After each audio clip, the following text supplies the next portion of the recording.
这个世界的哨兵与向导全是联邦的公共财产。以18岁的高龄不幸觉醒了 B 级向导的男孩，为了避免被系统强制适配给那些传说中的变态哨兵，他给自己定了一个小目标，找个志同道合的哨兵搭子一起狗兵役。可万万没想到的是，联邦强制适配的3S 级冷傲哨兵却在这时从天而降，不仅性别为女，就连精神体都是他惧怕的剧毒星光水母，是那些占据了学院大半传说的处属性。此时，江石景刚刚在高烈度战场获得一次胜利，暂时离开前线，回到基地休养。3个月没见，头皮又秃了一块的南军穿着全封闭防护服，在隔离室门口通过最简性对保。半年前，联盟新觉醒了6万余名向导，其中和你相合在80%以上的有3人，最高的一个数值有96%，不过只有 B 级，到现在还没有唤醒精神体，大概率是低能儿。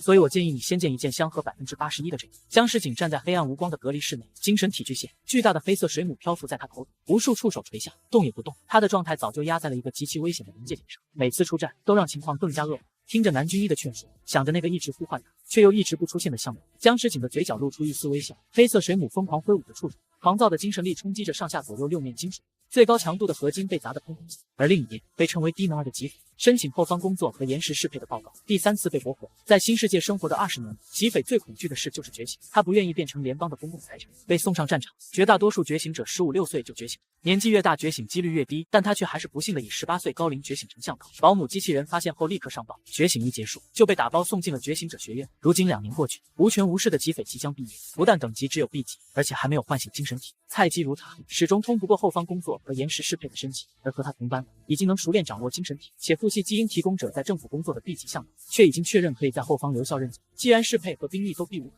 那他就必须先自己选择合适的哨兵。如果等到毕业后的系统强制适配，就必须和一个完全陌生的哨兵携手共赴战场。万一被适配到那种传说中的变态哨兵，很可能小命不保。一想到那样的未来，吉斐眼前一黑。为了不落到强制拉郎配的下场，这2年一直对相亲宴得过且过，能躲则躲的吉斐，不得不态度积极起来。吉斐的目标是 B 级或者 C 级哨兵，性格稳重点，不爱出风头的那种，能和自己一起老老实实苟完兵役就好。光脑响了一声，吉斐点开查看，是学校这个月组织的联谊相亲通知。行吧，相亲宴又来了。为了遇见一位和自己一起苟兵役的志同道合少兵，走呗。如果没有心事和压力，觉醒者的宴会就是演狗的盛宴，全是帅哥美女，美不胜收。到了晚上，吉斐准时来到相亲宴，发现人特别多，同班向导兼好友的林柏树蹭到他身边，兴奋又激动的和他八卦。这次不但来了10几个2S级哨兵，林顿星系这10年唯一的3S级哨兵江石景大人人，还有人说他可能在我们学院挑选向导。吉斐撇嘴一笑，淡淡的嗯了一声。林白树不可思议的看着他，那可是3S级，你竟然不激动？吉斐的神情却平静无比。我一个 B 级向导，最多适配到1级哨兵，更何况我连精神体都还没有唤醒，恐怕 A 级也看不上我。S 级也好，3S 也罢，和我关系不大。战争是很残酷的，战力越高的觉醒者，去往的战场烈度越高。3S 级的战场，岂是一个小小的 B 级能踏足的？林白树小声嘀咕：“你简直和老太太似的，没有青春活力。”吉斐不在意的笑一笑，目光却放肆的打量宴会中的哨兵们。其中传说中的3S 级哨兵江石景是人群中绝对的焦点，宽肩斩腰，银蓝色长发披在背后，五官极为精致俊美，可表情却很冷漠，站在那里就像一座覆满冰雪的远古高山，周围围着一堆向导虎视眈眈，却没人敢去接近这朵高岭之花。吉斐虽对3S 级毫无欲望，但他舔颜却舔得兴高采烈。忽然，那座远古冰山转了下头，视线直直的射过来，被这样的眼睛注视着，吉斐屏住呼吸，不敢喘气。林白树压抑着兴奋的惊呼：“看过来了，江石景大人看过来了！”直到江石景离开视线，吉斐才机灵灵打了个冷战。不愧是3S 级哨兵，压迫感太强了。林白树兴奋的小嘴巴巴：“我跟你说啊，听说江石景大人12岁就觉醒，14岁就开始上战场，而且还是去烈度最高的前线，每年都短暂离开前线，到疗养新休养，顺便在当地学校找一下适配向导。当年他在我们学校没找到合适，然后今年又来了。”吉斐吃着炸肉欣喜不动，公费旅游加相亲，联邦在这方面是一点不吝啬，谁能立军功，谁就是爸爸。随着一支又一支舞曲响起，围观江石景的向导散去大半，尝试接触其他哨兵。参加相亲宴当然是有需求的，高岭之花虽好，摘不到手没有意义啊。一曲一曲跳舞，身体活动开，慢慢出汗，信息素渐渐散溢到空气中，气氛变得十分良好。哨兵和向导都比之前更积极，嗅着信息素寻找高相合性的适配者。吉斐和林白树都没有参与，他们从之前的角落转移阵地。学校里唯一能吃到美食的机会就是相亲宴，一溜长桌上摆满了鲜榨苹果汁饮料，还有琳琅满目的水果、小蛋糕，各种肉。在吉斐眼里，哨兵哪有肉香？冲着美食继续下手。林白树两眼带着憧憬的光芒，跟在吉斐身后继续八卦，仿佛不吐不快。据说江石景大人出身灵和星系，父母2系基因提供者都是大人物，本来要在主星上学，他来附近旅游的时候忽然觉醒，才就近到在咱们康培入学。吉斐边挑刺边吃烤肉，明白，千金少爷下乡急，体验生活来了。林白树嘴巴不停。军方公布的资料上，江石景大人都32岁了，每年都接触向导，每年都找不到适配者，这些年都是靠着合成向导素硬熬过来。要是再不能和向导结合，江石景大人可能就要被迫离开军队，在白噪音环境里长期疗养。吉斐喝着肉汤愤愤的醒，不是说联邦法律规定一定时间内找不到适配者就强制拉郎配吗？不是说哨兵不结合不能上战场？法律呢？原则呢？哨兵权益保护法。对了，还有一个小道消息，据说江石井大人的精神体是幻想生物星光水母，厉害吧？吉斐大惊，想起学院里关于触手系各种匪夷所思的传闻，膈应了一下。然而巴巴了半个点，还是精神百倍的灵摆式，却在这时突然消音，一只手不停地捣着吉斐的胳膊。吉斐咬着肉排，一抬头，竟看见那位八卦中心的高岭之花正笔直地向他俩走来，所到之处如摩西分海，人人避让。吉斐叼着肉排，忘了嚼。江石井走到他面前，微微低头，高达2米的阴影笼罩着吉斐。一丝一缕极具诱惑力的哨兵信息素不停地从他身上钻进吉斐的鼻腔，林白树则白着脸推开吉斐。3S 级哨兵充满压迫感的信息素驱赶。江石井气质那么冷，嘴唇却是柔软的樱粉色，他音色清亮，像晴朗天空下吹响的竹笛。你好，请和我结合。然而吉斐却眨了眨眼睛，满脸疑惑。你说什么？只喜欢打直球的江石井又吐字清晰地说了一句，请和我结合。吉斐彻底呆住，牙关一松，嘴里的肉排掉了下去。为了让向导哨兵更好地接触彼此，学校里大量分布着许多适合2个人约会的地方。比如说道路边的双人椅，看起来普普通通，其实是带隐私保护的，只要是2个人坐上去，隐私保护模式就会自动打开，旁人只能看出椅子上有人坐着，看不清是谁，也听不到对话，方便向导哨兵谈恋爱。今天的双人椅上坐了一个悠闲沉静的人和一个如坐针毡的人，天气很好，心情不好。从昨晚相亲宴上，江石井堪称石破天惊的表白后，支吾几句就狼狈逃离的吉斐，遭受了整整一夜的来自同学老师的信息轰炸，备受骚扰。吉斐没能睡好，顶着2大黑眼圈就出来见人。江先生，你不准备说点什么吗？江石井还是那副高冷男神，不动如山的样子。请和我结合。吉斐瞪你。江石井飞速改口，请给我精神疏导。吉斐气笑了。江先生讲点没好话。你3S 级，我 B 级，你让我给你疏导。江石井态度诚恳。从我觉醒以来，你和我相合适配最高，只有你能进入我的精神图景，为我疏导。江先生，相信你应该已经看过我的资料了。我不单是 B 级，而且至今连精神体都没有唤醒，我根本无法和哨兵深度结合。即使是精神疏导，也只是浅层疏导。我和你之间的等级差距，如同天壤之别。我们是不可能的。从我12岁觉醒以来，没有得到过哪怕一次精神图景的疏导。我今年32岁，独自忍耐，靠着合成信息素苦苦煎熬的日子，占据了我人生的一大半。我需要你，拜托了。吉斐瞪着他，这人是怎么做到又卖惨又强势又装可怜又说一不二？江石井的手伸在吉斐面前，手指修长有力，指腹和掌心有一点脖子，指甲修剪得很干净，长长的银蓝色眼睫垂着，看起来美丽又安静，像个等待真爱之吻的睡美人。吉斐和他僵持片刻，泄了气，认命地抓住江石井的手。见鬼！我这该死的颜狗属性！吉斐探出精神力，伸向江石井，轰！没有遇到任何阻拦，瞬间进入了江石井的精神图景。吉斐感觉自己像是掉进了暴风雨的大海，漆黑的海水搅动起可怕的巨浪，几乎要把他吞噬。江石井的精神图景怎么这样，都成这样了，还能装得像个正常人？狼灭啊！吉斐信了他说自己没有得到过精神图景疏导。他在爆裂的海浪中努力稳住身形，用精神力影响着身边的海水，试图让他们平静，没有用，等级差距太大。吉斐缩小影响范围，咬牙坚持。近处的漆黑海水稍稍变冷，但远处的漆黑海水飞快地卷进。他进化的那一点对无边无际的大海来说就和咬一条水似的，这样下去什么时候是个头？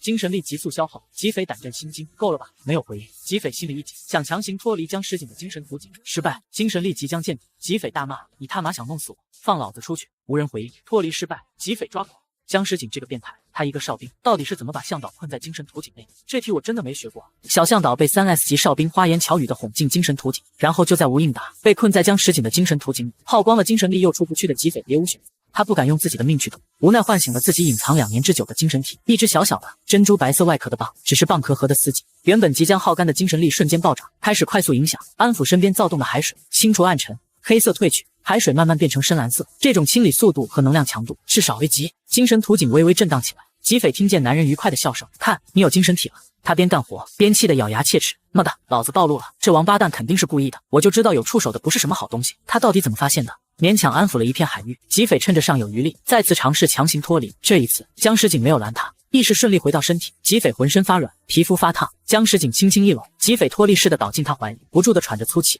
丝丝缕缕的哨兵信息素缠绕着吉斐，是邀请，也是无声的催促。江石井搂着他，高大的身躯微微佝偻，下巴搁在吉斐肩头，男人附在他耳边，声音里都透着不满足。你有精神体了，可以深度结合，我们结合吧。吉斐悲愤莫名，我苦苦隐藏了2年的精神体啊！江石井你个变态，你不是有触手吗？自己解决啊！哪来的小道消息说他冷面冰山高岭之花的，就是个腹黑美人。精神力的消耗让吉斐昏昏沉沉，可他还是以莫大的毅力挣脱了江石井的怀抱，再次把他求结合的告白丢在身后，一路狂奔回宿舍。身体已经开始大量分泌向导信息素，欲望在体内升腾，躁动不安的吉斐冲了1个小时凉水澡才压下去。他索性请了一下午假，在宿舍里一觉睡到自然醒。凌晨3点，别人正睡得熟，吉斐却清醒了。他躺在床上发呆，躲开高等级哨兵的策略没错，只可惜自己对3S 级哨兵的实力不了解，严重低估了对方的危险性。虽然等级差距极大，但他与江石井相合性太高了，理智告诉自己要远可还是下意识的想靠近。仔细想想，江石景也不错啊，家世好，实力强，军功多，还长得好看，要不就从了。不，绝对不行！给哨兵浅层疏导可以，深度结合自己做不到啊。所谓深度结合，也称作永久结合，就是从灵魂到肉体的彻底结合，精神图景、精神体彻底交融。教科书上说，哨兵和向导的深度结合，是智慧生命个体间所能出现的最亲密的状态。相合性足够高的话，甚至连记忆和感情都会交融。深度结合后，向导和哨兵将会彻底依赖、迷恋彼此，成为真正意义上的比一秒连理枝。倘若一人死去，另一个也无法独活，那可真是太可怕了。况且，在觉醒者的世界，高等级对低等级的压制是绝对的。如果他们两个结合了，吉斐确实会对江石景迷恋依赖。可江石景呢？他堂堂3S 级哨兵，全联邦都屈指可数的强者，站在人类个体实力巅峰的上位者，他真能委屈自己去救一个 B 级？还有战争呢？江石景的向导一定会跟着他去烈度最高的前线。3S 级搏命厮杀的地方 ，B 级能活多久？吉斐从来都不否认，他就是自私，爱惜自己胜过一切。他不愿意让哨兵闯进自己的世界，他不愿意交付信任和感情，他不愿意为联邦、为其他任何人牺牲。吉斐暗暗告诫自己，任何时候自己的利益都是第一位的，任何时候自己绝对不会和江石景结合。第二天，打定了主意的吉斐若无其事地行走在校园，可从宿舍到教室，各种意味不明的视线和窃窃私语包围着他。因为超强的五感，吉斐甚至能听到那些窃窃私语的内容，他的名字、他的成绩、他的出身、他的过往经历，没有任何秘密可言。在觉醒者学校当了2年透明人的吉斐，简直是一夜之间就成了知名人物。就是他呀，看起来很普通吗？3S 级哨兵审美就这样。听说相合性很高，相合性高又怎么样？到底是个 B 级，没有精神体的觉醒者和残废有什么区别 ？C 级都不如，还是联邦补充人口，就是实验室产物，一点根底都没有。这种量产的人类简直就是廉价工业品。B 级向导，他能受得了3S 级哨兵的需求？他们肯定长不了，早晚要分。江石景大人怎么会选一个平平无奇的 B 级？肯定是那个 B 级想高攀。吉斐赶紧调低听觉，暗暗庆幸自己从相亲宴后就没看过学校论坛，好友申请也及时关闭，逃过一场网暴。可当他踏进教室时，迎面而来的是全班注目礼。和吉斐当了2年同班同学的向导们反应更大，灼热的视线几乎要把他烧着。顶着全班人观察珍稀动物的眼神，吉斐维持住了表面上的冷静从容，淡定地坐在了后排。他刚一坐下，林白树就凑过来，迫不及待地想说些什么。吉斐实在是听够了江石景大人这5个字，直接封闭了听觉。虽然早有预料，但真的置身于这样的环境之中，他还是感觉有些无所适从。又给自己打气，难堪只是一时的，我只是个平平无奇的 B 级向导，只要我扛住了，不和江石景结合，风头早晚会过去，没有谁会一直关注我。对，只要我苟过这一波。为了逃避和哨兵深度结合，这2年来，吉斐不仅要在精神体唤醒练习课上磨洋工，还要时不时压制跃跃欲试想苏醒的精神体。还好他的精神体是珍珠棒，天然有自我封闭、抗拒外界的特性，否则还真没办法装上2年的无法唤醒精神体的低能向导。这也导致了他根本没有参加过关于精神体的理论知识及实操练习相关的课程。他的精神体已经在江石景面前露了痕迹，不可能再隐藏了。缺的这一部分知识，他得快点补起来，否则很可能会在战场上拖自己的后腿。精神体是人类心灵的映照，人类个体的特性会影响到精神体的特性。什么意思？性格有毒的人会唤醒有毒的精神体吗？那精神体有触手反映了人类的什么特性？吉斐边看书边发散思维，直到学得头昏脑胀。他心里暗自嘀咕，不是说唤醒了精神体之后上手很快吗？要不直接试试实操？说是就是，吉斐心神沉入精神图景，他的精神图景是一层浅浅的海，没有海面，晴朗阳光透过蔚蓝的海水，照得海底沙滩上白色的细沙隐映生光。他的海是寂静的，无波无澜，也没有生命。这次他进入空荡荡的海底沙滩上，却多了一样东西，一只小小的珍珠白色的蚌，感觉只有手掌大小，精致玲珑，蚌壳紧闭，静静躺在白色的细沙上，伪装效果拉满。吉斐欣赏着自己的精神体，只觉得哪一处都漂亮。按照理论讲，我的心灵映照是个蚌，这代表什么样的特性？吉斐不由自主将全部意识沉入精神体，彻底变成了蚌，像是掀开了遮住眼睛的布。他清晰地感知到精神图景内的能量如何流动，光芒变成水滴，水滴变成沙粒，沙粒变成光芒。原来他的世界里没有太阳，所有光都来自自身，这感觉太让人沉迷了。海水在晃动，生出了风，海水跟随风流动，有了波澜。奇怪，哪里来的风？忽然，变成蚌的吉斐产生了一种奇怪的冲动，他想张开蚌壳，这种感觉，没有错，这是渴望结合的感觉。吉斐瞬间脱离精神图景，猛地抬头一看，不知道什么时候，坐在旁边的人从林白树换成了江石景，丝丝缕缕的哨兵信息素缠绕着他，发出无声的呐喊：“请和我结合！”吉斐瞪着江石景，江石景不看他，一副远古冰山的高冷模样，只拿信息素骚扰他。相合性太高，吉斐坐立难安，非常想贴到江石景身上秀个痛快。不行，不能被这只触手水母牵着鼻子走。吉斐转头想看看教室里哪有空位，只有一个空位的那种。不料，原本稀稀拉拉坐满教室的同学们全部挤到了前排。教室后半截除了吉斐和江石景两人，周围空空如也。就这，那些离得最近的同学们还一副恨不得坐到前排脑袋上的架势。怎么了这是？我俩谁有狐臭是咋的？吉斐在前边挤挤挨挨的同学堆里搜寻到林白树的身影，他正和2个同学挤在一起，3人坐2座。吉斐犹豫了一瞬，这看起来也加不了人了。林白树好像是感觉到了他的视线，身体一颤，微微转头看来，和吉斐对上了视线。吉斐，哥们，能加个腮不？林白树疯狂摇头。紧接着，吉斐的光脑忽然震动起来，嗡嗡个不停。他偷摸一看，全是同学们发来的讯息，各种姿势求放过。林白树，匪啊，我叫你爸爸，你别过来啊！班长，3S 级哨兵的占有欲简直逆天，你俩回宿舍玩呗，别在这霍霍围观群众。同学1号，不愧是大佬，压迫感这么强的哨兵也能睡透。牛波一，同学2号，居然跟到班里来了，你俩到什么程度了？学校送那点卫生用品够用不？啊，你别看过来啊，你去看他啊。同学3号，你可以把他牵走不？有偿的。吉匪深吸一口气，一抬头发现老师暗戳戳瞪他，对上视线后，老师撇撇嘴，意有所指，意味深长。某些人上课不听讲，自己瞎鼓捣也就罢了，怎么还影响同学呢？私事就私下去解决，别影响课堂秩序啊！都到这份上了，吉匪还能怎么说？他只能点击光脑，收起光屏，从后门走出去。江石景看都不看他，可吉匪一走，跟着就出来了。吉匪无奈并且无语，你没必要把我说，比我优秀的向导多的是，一抓一大把，你盯着我干什么？江石景黑蓝色的眼瞳沉沉地盯着吉匪，只有你可以。吉匪气笑了，这话说的好像非我不可似的，这不纯忽悠吗 ？B 级和3S 级哪里可以了？你是强 A 级，无限接近 S 级，我确定。好，就算我是 A 级，那 A 级和3S 级还是不合适。你2年无法唤醒精神体，给我疏导1次就唤醒了，证明我俩天作之合。纪匪气了个倒影，偏偏还没法反驳。难道要说不对，我是故意不唤醒精神体的吗？教室去不了，就上图书馆。图书馆可是刷学生证进去的。纪匪不信江石景还能跟进去，江石景确实进不去。纪匪从光脑里调出自己的电子学生证，进了图书馆。转头看见江石景被尽忠职守的电子门卫拦在外面，大感扬眉吐气，得意洋洋，学习的劲头都上来了。下个月过检测前得把精神体理论课程的学分拿到手，不然时间赶不及。看了一本又一本，就在吉匪伸手点向下一本教材时，光屏上忽然跳出通讯请求。吉匪猝不及防，点中了接受。辅导员的脸出现在光屏上，神情尴尬，语气纠结。吉匪同学，很抱歉打扰你，但是有件事情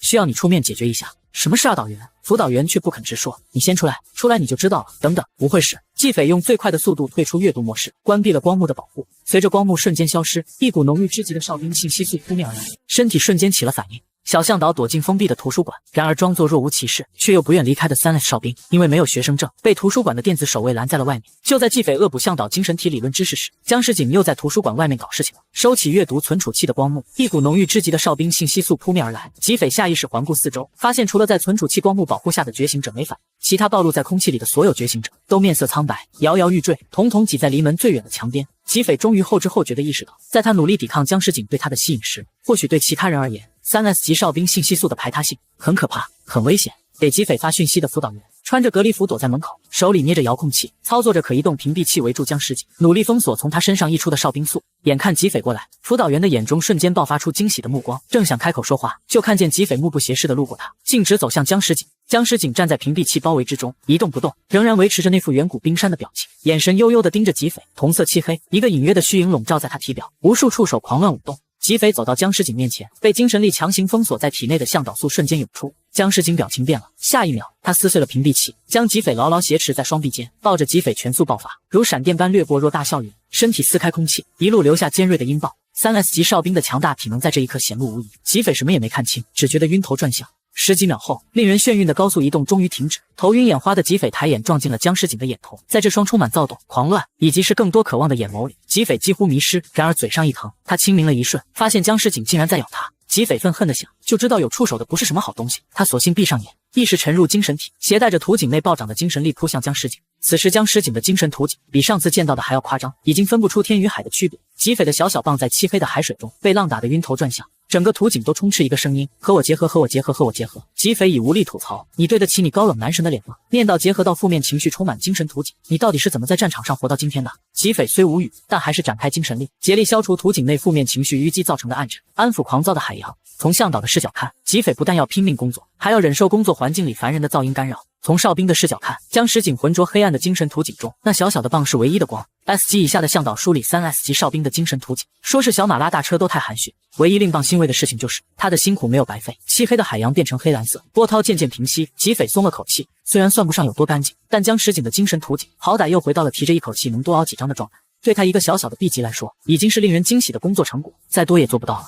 可以收工了。纪匪正想脱离，海面上却忽然出现一道漩涡，小小的棒猝不及防被漩涡拉住，一路卷进了更深的海底。黑暗的海水如同深渊，恐怖莫测。纪匪小心翼翼伸出一丝丝精神力，触须抓住一滴海水，感受了一下，顿时惊呆了。海底的每一滴海水都充满了负面情绪，远比海面严重，完全不敢想象将来跟江石景结合的向导要多辛苦才能清除这么多暗沉。黑暗无边的深渊之中，忽然跳出一团冰冷的蓝白色光焰，光芒璀璨。纪匪的注意力被他吸引，那是种难以用语言表达的吸引力，强烈又热切，令他心中满怀渴求。如果吉匪有脚，他毫不怀疑自己会飞奔过去，光芒席卷而来，灵活的一折一绕缠住了吉匪，在他光滑的蚌壳上蠕动，试探性的在蚌壳边缘游移，动作很温柔，态度却强硬且坚决。吉匪已经五迷三道，在这关键时刻，脑子一疼，正看见僵尸警泛红的俊脸压下来，银发滑落在他额头上。如果不是因为他精神力耗尽，自动脱离了僵尸警的精神图景，现在他们已经进入了深度结合。吉匪一想到结合之后，他们的精神力就会融化在一起，不分彼此，甚至会链接以往的记忆和感情。他整个人都不好了，快想想有什么办法能脱身。吉匪的视线急切搜寻，这里应该是僵尸警私人飞船上的休息室，设施极其简单，找到了，床头柜上有一支抑制剂。吉匪默默积攒力气，感觉僵尸警的动作，大腿顺势往僵尸警身上一蹭，僵尸警被他蹭得一抖。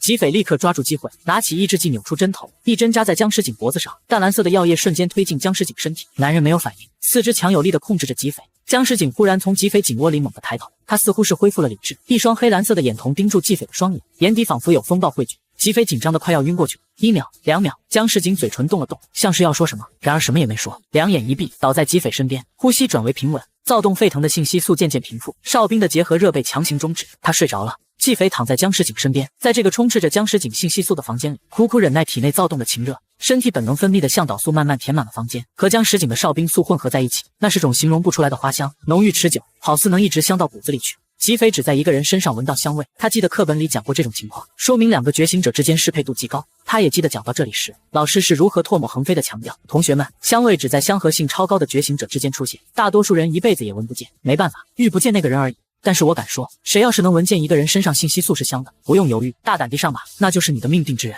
他能为你发疯，你当然也是如此，你们将践踏世间的一切，去没羞没臊。所以同学们，找适配者一定要慎重啊，万一在深度结合后又遇到另一个命定者，可是要出大事了。来，大家看看这个案例，当时刚刚踏入觉醒者世界的同学们还很稚嫩，脸庞羞红，交头接耳，满怀憧憬，吉匪却听得无聊。现在他躺在一个香气扑鼻的哨兵身边，悲哀地承认老师是对的，高相合性真的会让人疯狂，他都数不清这是自己第几次动摇了，后悔没有和僵尸警结合。冰冷的水流冲过头发，凉意从头皮蔓延向大脑，吉匪趴在洗手池上拿凉水冲了冲脑，提神醒脑，压压火气。不知道是僵尸警本人的习惯，还是3S 级觉醒者需要什么特殊待遇。卫生间设备虽然全，但全都是手动开关的，没有一处智能系统。吉匪刚进来时，还以为回到了上辈子的学生宿舍卫生间，瞪着镜子里那个自己，非常想把僵尸警拖起来打一顿。眼角泛红，嘴角破皮，脖子上有几处红肿的牙印，合不拢的衣襟间露出苍白的皮肤和一簇簇的红痕。算了算了，真惹不起。趁着僵尸警还在睡，吉匪打算赶紧逃离现场。然而当开门的一瞬间，机械声冷漠地告诉他，对不起，你没有开门权限。吉匪瞪着这扇平平无奇的房间门，内心崩溃。一整个房间里没有一处智能家具，为什么房间门却有智能系统啊？吉匪踌躇半晌，还是打定了人脸识别的主意。他把手长脚长的僵尸警费劲巴力地拖到门口，用肩膀抗着僵尸警的胸口，让他上身直立，甚至还腾出一只手扶着他的后脑勺，让他正脸对着房间门。吉匪紧张地等待，房间门似乎有些卡顿，停了几秒才冷漠提示，人脸识别通过，已为您打开房门。吉匪松了口气，太好了，成功了！费了9牛2虎之力，又把僵尸警拖回床上，摆出一个安详的睡姿，忍不住又欣赏了1分钟僵尸警的绝美睡颜。1分钟后，他还是头也不回地走出房间门，快速穿过走廊，凭借那点可怜的飞船知识和直觉找到了舱门。更幸运的是，内舱门和外舱门竟然都是开启状态，并且没有一个智能系统跳出来问他要通过权限。而此时，僵尸警床头一个不起眼的小圆孔忽然滴了一声，响起智能小圆的声音：江上江，你的向导试图离开飞船，是否放行？僵尸警睁开眼睛，放行，这是他的私人飞船，掌管飞船的是他的搭档，军用人工智能小圆，只要他想，吉匪根本不可能离开这艘飞船。刚刚僵尸警顺从纪匪的意思，乖乖睡在床上，听着房间门拒绝打开后，他的小向导脚步声很坚定向他走过来，心跳顿时快起来。他感觉到向导在看着自己，立刻紧张的纠结是否应该立刻睁眼。小向导伸手了，他搂住我了，他把我抱起来了，我贴着向导的胸口了，他是不是要对我？然后就被拖到门口。僵尸警面无表情的昏睡，内心却在流泪，但他还是控制着全身的肌肉松弛，让吉匪不得不用尽全力搂抱住他。僵尸警作为3S 级哨兵，根本不用特意调整五感，就能轻松且清晰地感知到吉匪吃力的呼吸、加快的心跳、鼓动的胸膛、竭力稳定平衡的身体动作。他有点激动，怕把向导吓跑，不得不特意控制身体冷静。为了转移注意力，僵尸警努力思考正经问题。我的向导竟然不知道3S 级觉醒者的私人权限包括哪些内容吗？如果我真的昏迷了，这么做只会触发自动警戒，而且小圆全程都在监控啊。如果他以前只作为 B 级向导接受教育，那这些内容确实不会涉及。小向导缺少的知识有点多，以后我得给他补课。僵尸警思维继续发散，回忆起吉匪的资料，后知后觉感到心疼。如果我的小向导有父母，即使是普通人，也能得到很多相关资讯。他甚至没有一个能获知传闻的社会背景。吉匪让他靠在身上，拖着他的头对准房间门时，僵尸警手心淌汗，小向导的心跳声多么好听，肩膀清瘦但是有力，手掌紧紧地贴着自己的后脑勺。他甚至都不忍心揪我的头发，这怎么就不算爱呢？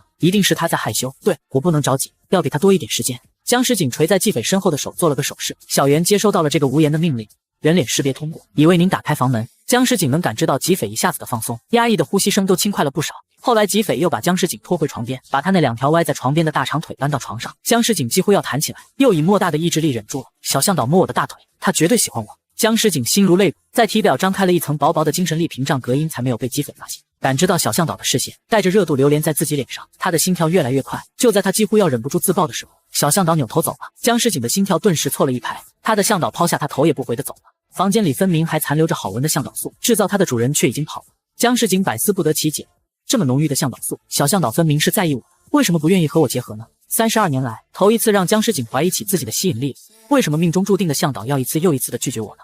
被3S 级哨兵在图书馆门口直接掳走的小向导，还是凭借他以为的运气，有惊无险地逃回宿舍。上辈子在年幼时，因为父母的事，他早就对爱情这个东西绝望了，以封心所爱的状态度过了上辈子的22年。这辈子他忙着适应新世界，接受新知识，也未曾动过心。2辈子加起来42年的时间，第一个心动对象竟然是江诗锦，偏偏还是在性激素的作用下。性激素怎么能等同于爱情呢？因此他的回答从来都是拒绝。第二天醒来，准备去上课的吉斐，却发现门外站满了闻讯来吃瓜的围观群众，都在盯着他这间宿舍。吉斐当然知道为什么，打开江诗锦的聊天框，咬牙切齿地打字：托你的福，我被围观群众堵在宿舍出不去了。江诗锦秒回：等我，马上到。收到消息才5秒，房间门的智能管家忽然发出提示音：叮咚，有访客申请进入。还真是马上到。吉斐严重怀疑这厮就守在宿舍外，他一把拉开门，淡淡的哨兵性激素立刻扑面而来，方才还围堵在门口的向导们蜂拥而散。对视持续了10几秒钟，江诗锦先说话了：我不能进去吗？然而私人领地面临侵犯的危机感和不适感，让吉斐的汗毛瞬间炸了起来。可能是吉斐的警惕表现得太明显，江诗锦微微垂下眼睫，声音轻轻：不进去也可以，我们去外面谈吧，之后我再送你回来。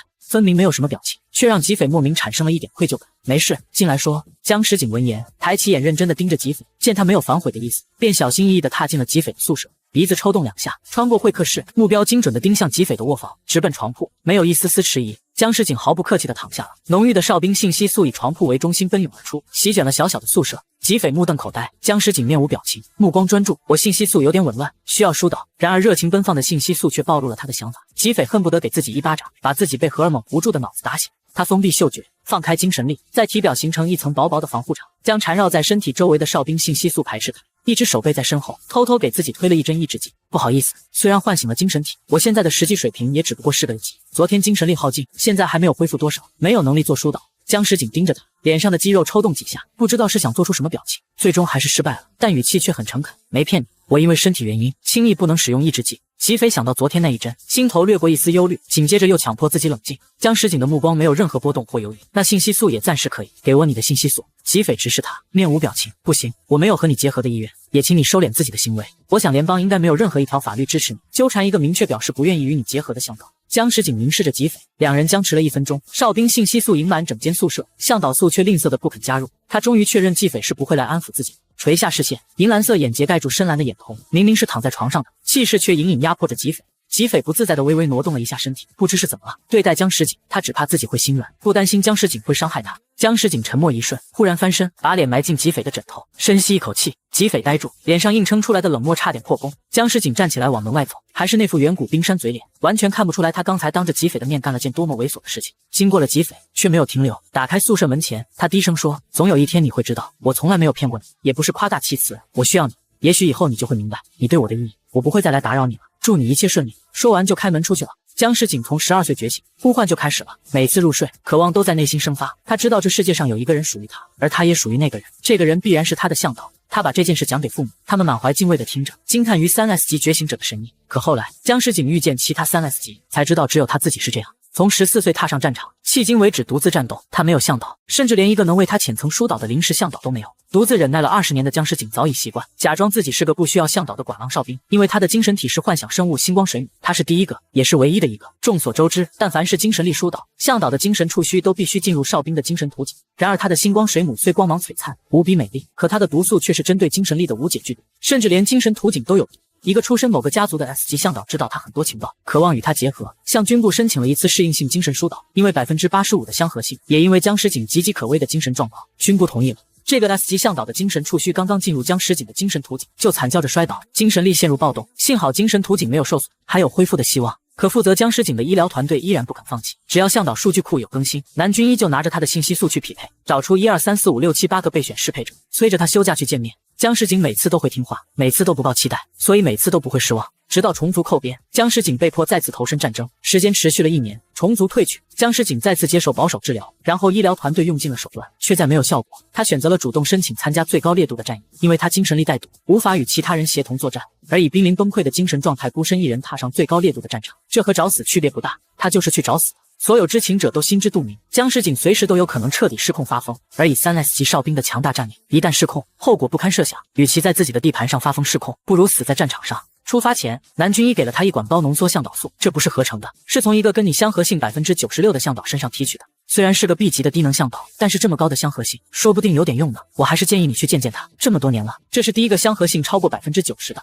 江石井沉默地接过向导素，没有回答。他怀抱着死志踏上战场，精神状态的恶化已经影响到他的身体。为了以尽可能最好的状态去迎接死亡，在死之前收获最大的战果，江石井使用了那管向导信息素。这是他第一次闻见信息素的味道，很淡的香气。他有点形容不出来是什么香，只知道闻着很舒服，心情彻底放松，仿佛20年来呼唤着他的人靠近到身边。难得的睡眠持续了22个小时，江石井被小袁叫醒，通知他准备战斗。这次战役，江石井没有死，他活了下来，并在回到基地的第一时间申请休假，奔赴康回星，找一直呼唤却不肯回应他的向导。可没想到还是被拒绝了。江石井的飞船悄然离开学校，没有带上那个传闻里的向导，凝聚在吉斐身上的视线也随之挪开。如果不是因为3S 级哨兵扯上了关系，区区一个明面上的 B 级低能向导根本没有资格成为学校的话题中心。吉斐又低调的苟起来，准备即将到来的毕业考核。老师用光脑在讲台上投影出一颗星球，大家请看，这就是本次毕业考核将要进行的地点。康卫一是康回星最大的一颗天然卫星，这颗天然卫星磁场十分特殊，无论是什么等级的觉醒者进入其中后，精神力都无法外放，因此没有对这颗卫星进行开发，只进行了基本的勘测。这次是采集型考核，康卫一上有很多原始物种，不同的东西对应不同数目的积分。考核正式开始前会统一发放标准考核用光脑，里面有具体的采集图鉴。这个光脑同时也是计分器，被扫描过的积分点无法再次扫描。需要注意的是，老师顿了顿，慢慢的环视教室一圈，知道老师要划重点了。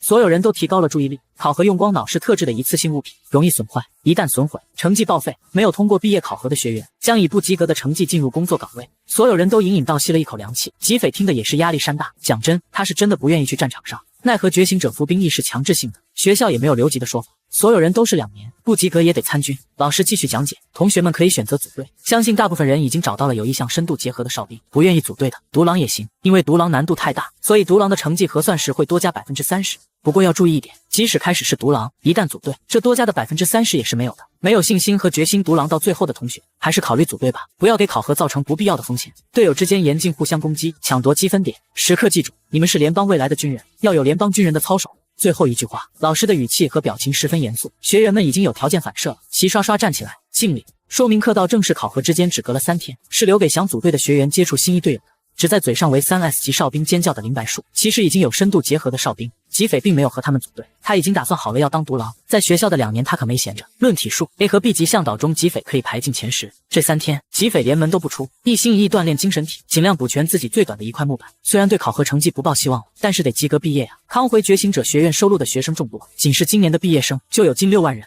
向导和哨兵差不多1比1的人数，毕业考核规模相当庞大，人数虽然多，但并不混乱。所有觉醒者都是要服兵役的，大家已经按照军队预备役的标准接受了2年的规范训练。虽然排队，但安检次序是随机的。领取考核光脑后，黑色队伍在考官的指挥下，如同黑色水流，迅速涌进飞船。巨大的飞船轻轻一震，离开地面，一边升空一边加速，笨拙而坚决地挣脱星球引力，向太空飞去。经过一段时间飞行，飞船剧烈地震动了一下，一种奇异至极的束缚感忽然降临于身。吉斐本来套在脑袋上的精神力防护忽然被蛮横地压制回体内。船舱里响起几声惊叫，看来这种被压制的感受绝非吉斐一人所有。吵什么？都安静点！以后上了战场，你们也这么大吵大闹的吗？有考官看不过眼，训斥几声，迅速压制了考生中小小的骚乱。吉斐深呼吸，适应着这种受压制的感觉。没想到这颗星球磁场特殊到这种程度，隔着这么远都无法外放精神力。看来这毕业考核没那么好过呀。守在船舱门边上的考官忽然抬起一手捂住了耳机，像是接收了什么信息，紧接着竟然直接打开了船舱门，龇牙一笑：“同学们，考场到了，来，不要着急，大家一个一个跳下去。”被教官挨个踹下飞船的同学们，鬼哭狼嚎声不绝于耳。为这次毕业考核准备良久的吉斐不给自己犹豫的时间，双腿发力跃出飞船，地面越来越近。吉斐打开作战服的滑翔翼，不断微调身形，为降落做准备。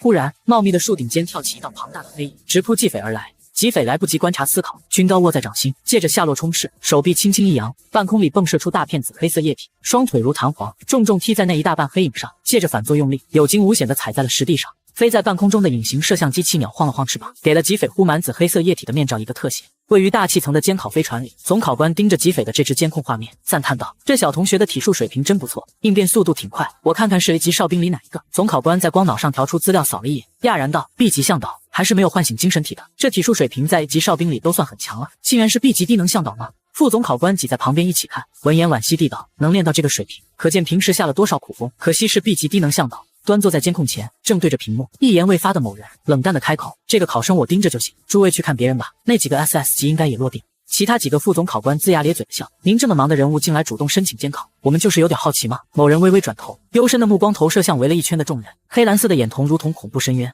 啊哈哈哈！那什么，快看看几个 SS 级落哪里了！众考官互相推搡着，一边岔开话题，一边挤眉弄眼，五官乱飞。僵尸警视线又回到屏幕上，定定看着正警惕环顾四周的吉斐。吉斐把带着光脑的手腕贴近黑影的残尸10厘米内，光脑提示积分采集成功。这猿猴的残尸竟然价值10积分，落地开门红，好兆头。吉斐算过100分的及格成绩，除掉独狼30%的加成，他只要能拿到77分就行。如果运气不好，采集的积分不够，就转移到积分匮乏区苟到第5天，拿停留分数凑。如果运气够好，采集的多，就早点走人，免得生变。然而事情总是不如预想的顺利。吉斐奔行在密林间，五感开到最大，时刻注意着四周。阴暗的角落里藏着几十只本土臭虫，每只体长20到30厘米，有颗有足有触须。此时正在举行家庭聚会，触角不停地动着。吉斐猛地停步，控制不住地后退了一步。臭虫并不难杀，唯一的问题是它臭啊！这时有臭虫发现了吉斐这个蹭会的外来者，悍然发动了攻击，臭液喷射，更多的臭虫扑了出来，喷射出铺天盖地的臭液。吉斐虽然躲开了，但偏偏他开着最大五感，那可怕的臭味如同得到了什么了不得的加成，一时间仿若实质，往他嗅觉神经上抽了一闷棍。吉斐的五官扭曲了。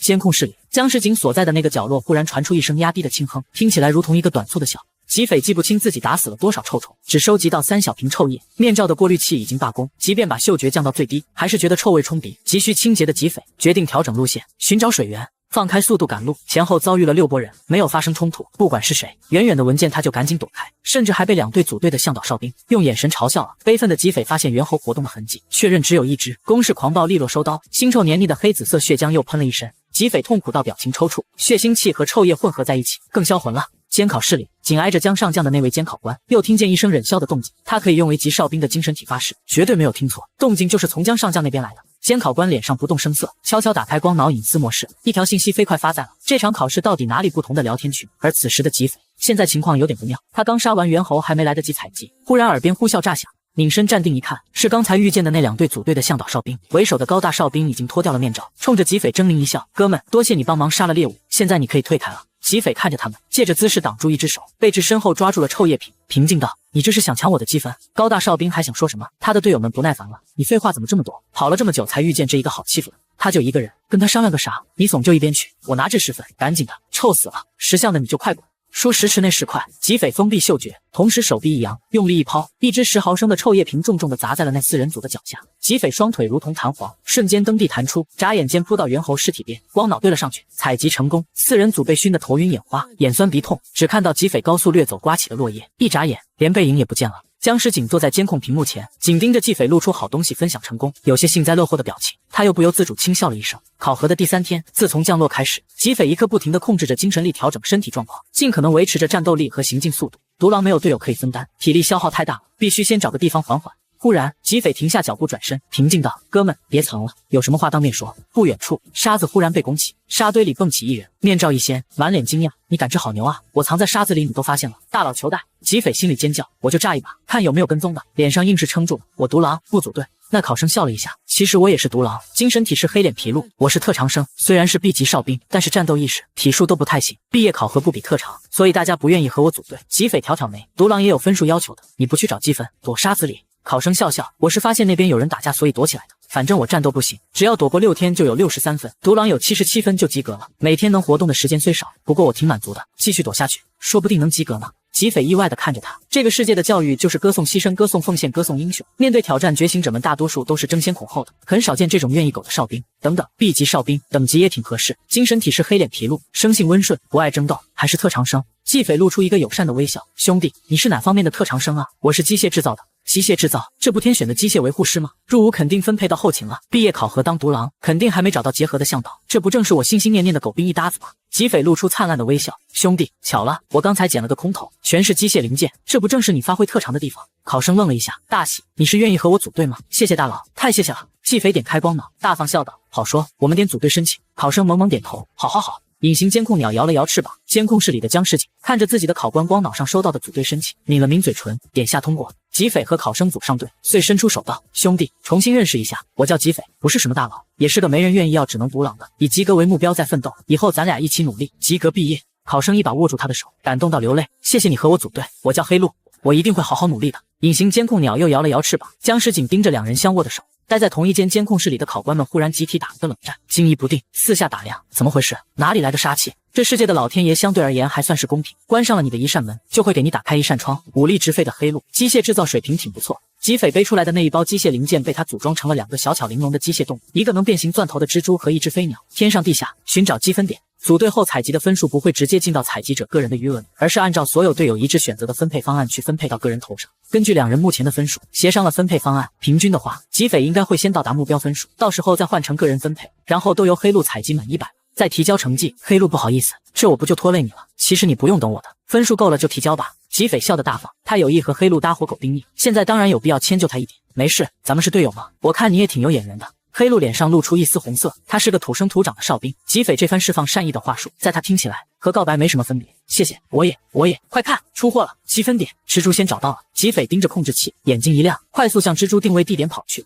黑鹿只能把没说完的回应咽回去，跟在后边跑。机械蜘蛛抓到了一窝蝎子，每只值2积分，一窝足有4只，一共8分，两个人平分是1人4分。吉斐收下积分，美滋滋说几句话的功夫，也没费什么事儿，积分就到账，及格不用愁了。黑鹿偷看他脸上快乐的神情，也露出高兴的笑容。吉斐把便携包拆开，再从他之前那把自制遮阳伞上分了点材料，又做了一把遮阳伞给黑鹿用。两人顶着强烈的恒星光照出发，为了减少水分流失，大多数时候都躲在沙丘下面，等机械动物有了发现才快速赶路去采集积分。不得不说，工具果然是人类最大的助力。两只可爱的机械动物立下了汗马功劳，考核光脑上的计时又亮了一下，积分加4。吉斐现在有83.2，顺利的话，不用等到第5个24小时，他就可以提交成绩等着毕业了。太好了，转运了，将石井带给我的晦气都没有了。吉斐乐滋滋的。黑鹿偷偷瞥着他的神情，鼓起勇气道：“吉斐，你是不是还没有要结合的哨兵？那个，你看我可不可以？”他越说，声音越小，头低得像要扎进沙里。吉斐想起自己的打算，不瞒你说，我是低能向导，没有精神体，不能深度结合。如果你不介意，我希望能与你结合。监考飞船上，姜世锦仍然坐在吉斐的监控画面前，精神力瞬间躁动，可怕的低气压统治了整间监控室。原本一起工作的其他考官们已经逃到别的监控室，这一间只剩下姜世锦，他死死盯着吉斐，眼中深渊隐隐浮现。18岁高龄才觉醒 B 级向导的男孩，不愿意与任何哨兵深度结合，只想毕业后找个普通的哨兵搭子一起苟完联邦兵役。然而与他适配极高的3S 级哨兵却怎么也不甘心。就在毕业考核中，吉斐终于遇到一个各方面都符合他要求的哨兵搭子，向他发起了结合请求。我是低能向导，没有精神体，不能深度结合，如果你不介意的话，我可以与你结合。黑鹿却神情纠结，嘴唇蠕动几下，没说话。吉斐很清楚这个世界里的觉醒者们对适配者深度结合的渴望，还是大大方方直言，我知道正常哨兵对低能向导的看法，主要还是因为服兵役要求，不然我也不愿意结合。黑鹿松了口气，低声道：“对不起啊，我再想想，可以吗？”他没好意思直接拒绝。吉斐摆摆手，多带点事儿，我就随便问问，别往心上放。控制器又响了，机械小鸟发现了积分点，吉斐精神一振，走，有分了。两人撑起遮阳伞，狂奔而去。姜世锦坐在飞船的监考设备前，一动不动，深黑色的眼瞳直勾勾盯着吉斐的背影。考生们对积分的竞争相当激烈，几个小时前还荒无人烟的沙漠地区，如雨后春笋般冒出来一波又一波考生，为了一点评级的分数大打出手。吉斐和黑鹿的狗道二人组虽然每人又收获了13积分，但随着冲突加剧，二人的竞争力急剧下降。机械蜘蛛也在一次冲突中损坏，致力于狗的二人一拍即合，转移换家。考核开始后第83小时，狗道二人组已经离开了沙漠，进入了湿地沼泽。深深浅浅的沼泽，气味十分感人。吉斐调低了嗅觉还能熬住，黑鹿没这个本事，脸色很差，时不时干呕。对此，吉斐爱莫能助。向导确实可以为哨兵调节五感，但那是必须在深度结合后才能做到的高端操作。吉斐一边找路，一边观察周围的环境。这里的生态有一点奇怪，树木分布的不算少，除了这种丑树，几乎看不见其他植物，连草都很少。最主要的是，吉斐微微皱眉，停下脚步，凝神环视左右，没有动物，连昆虫都没有。怎么了？发现什么了？黑鹿赶上来，也停下了，视线紧张地搜索着周围。吉斐皱眉，感觉有点奇怪，要不我们换个地方吧？这地方有点不对劲，你觉得呢？黑鹿比他还狗，再加上沼泽太臭，他早就难受的不行了，连忙赞同。好，那我们现在出去。换个方向走，实在不行就去林区吧。那么多人跑沙漠里，林区肯定没什么人了。吉斐觉得可行，他们现在是2人组队，可以冒点险。正要走人，控制器响了，机械小鸟发现了积分点。黑鹿立刻道：“有积分了，要不先去把积分采集了，我们再出去换地方。”吉斐略一犹豫，行，距离不近，2人在树上跑，难免会影响速度。跑了10分钟才靠近标识点，机械小鸟朝着他俩飞过来，飞行高度逐渐降低。突然，一只巨大的红色甲壳虫从小鸟身后一跃而出，狰狞的口气一张一合，小鸟偷工减料的脆弱外壳顿时破碎，触发自毁，残躯在甲壳虫口气中炸成一团小小的焰火。吉斐手中军刀直指甲壳虫，眨眼间挥出3刀，另一只手带着考核光脑往近一凑，竟然不再目录。这么凶暴的大虫子，半点积分也没。黑鹿站在稍高的树上，压低了声音，急促道：“吉斐，你快来看！”吉斐飞快上树，远处200米以外的一大片沼泽，红甲涌动，挤挤挨挨，赫然是数不清的大虫子，就和树底下砍死的那只一模一样。我去，虫子炸窝了，赶紧走！你看那儿，那是不是有人啊？黑鹿凝神看着某处，有些犹豫。吉斐立刻精神力连通视觉神经，将视力提升到最高，顺着黑鹿手指的方向看过去，心中一阵哀叹，他俩是怎么撞到虫子窝里去的？一队强力一击，不出去抢积分，跑着鸟不拉屎的破地方干毛线。林白树和旷野深陷虫群处境危险，虽然现在还能应对，但虫子源源不断，耗也耗死了。黑鹿叹息一声，看起来是凶多吉少。毕业考核，生死有命，既没有放弃退出一说，也不能向考官求救，这就算是上了战场了，宁可战死，不能当逃兵。吉斐，我们走吧。吉斐心里却在天人交战，这2个愣头青，这是怎么做的？要不就别管了，说到底也没什么大不了的交情，不过是同学而已。我之前实力弱小，对人家没有竞争压力，所以人家才表现得和善。一旦威胁到别人的利益，上辈子被人背刺的还少吗？反正也要毕业了，以后可能都不联系，冒这么大风险干嘛？别忘了你修炼的是狗道。狗道。黑鹿已经转过了身，赶紧走吧，积分还差不少呢。机械小鸟没了，我们得抓紧了。吉斐脸色铁青，咬牙切齿挤出几个字：2个傻波一，给劳资道心毁了呀。深吸一口气，抬手在考核光脑上操作。不好意思啊，里边那俩是我认识的人，我去看看能不能帮一把。你自己往出走吧，积分分配改成个人所得，你看行吗？对不起啊。黑鹿一听，愣了一下，有点不满，但忍住了没说什么。组队不能解除，独狼的加分福利已经没了，吉斐要和他分道扬镳，他相当于还是要单打独斗，当了独狼却享受不到独狼的福利，委实是有点坑人，但他也不好意思反对。说白了，2人只是临时合作，吉斐出物资，他出技术，为了多搞点积分罢了，谈不上谁对不起谁。黑鹿便点头同意了新的分配方案，说了一句你小心点，便迅速往外跑去。吉斐扭头盯着不远处那混在沼泽里翻涌的虫浪，暗骂一句：“我真是个沙波一。”他跳下树去翻看之前砍死的虫子，这东西光脑积分图鉴里没有收录，先找找看能不能弄点情报。监控室里，江石井紧紧盯着他，眼里的黑色潮水般退却了一点点。隐形监控鸟跟在他身后，换了个拍摄角度，把吉斐手下正在解剖的虫子尸体完整的照出来。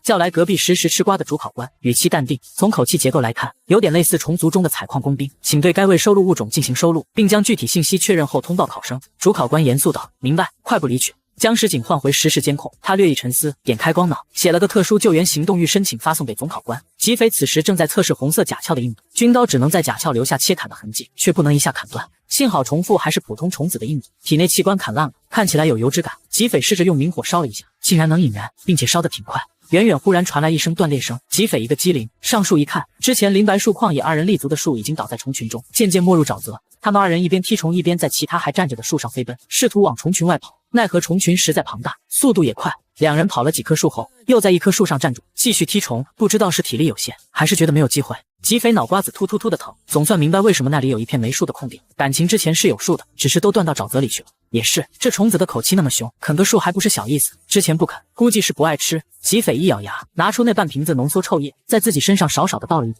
顿时变成了一只人形臭虫。他心若古井无波，这星球上的臭虫以臭液自保，想必是有其过虫之处吧。吉斐潜伏到离虫群20米处，点燃一个燃烧弹扔进虫群边缘，落点处的虫子立刻骚乱，挤挤挨挨想躲开，只有被火团打中的虫子不动弹。处于虫群中心的林白树旷野好像发现了这边的骚动，又跑了起来，往反方向移动。虫群跟着走了，留下那只背上顶着火团残灰不动弹的虫子。吉斐将五感提升到最高，快速靠近那不动弹的虫子，一股糊味，这虫子竟然熟透了。掀翻虫壳，空气流通，内脏部位竟然还窜起一小股明火，这么燃的吗？吉斐顿时心中大定，运气大喊：林白树，虫子内脏易燃，他们怕火。喊完，马上转移。虫群一阵骚动，一些边缘处的虫子离开大部队，向着吉斐发声喊处跑来，数量不多。吉斐就这么一边跑一边杀，放着风筝磨死了这些追出来的虫子。因为虫群范围太大，吉斐扔出去的盖火虫尸只能落在虫群边缘，效果不大。这些虫子虽然内脏易燃，但是外壳不燃，扔出去的火种没办法传播开来，只能烫死附近的虫子。就这样奋战了足足3个小时，虫群的数量明显减少，吉斐累得没了半条命。林白树2人的攻击力下降的厉害，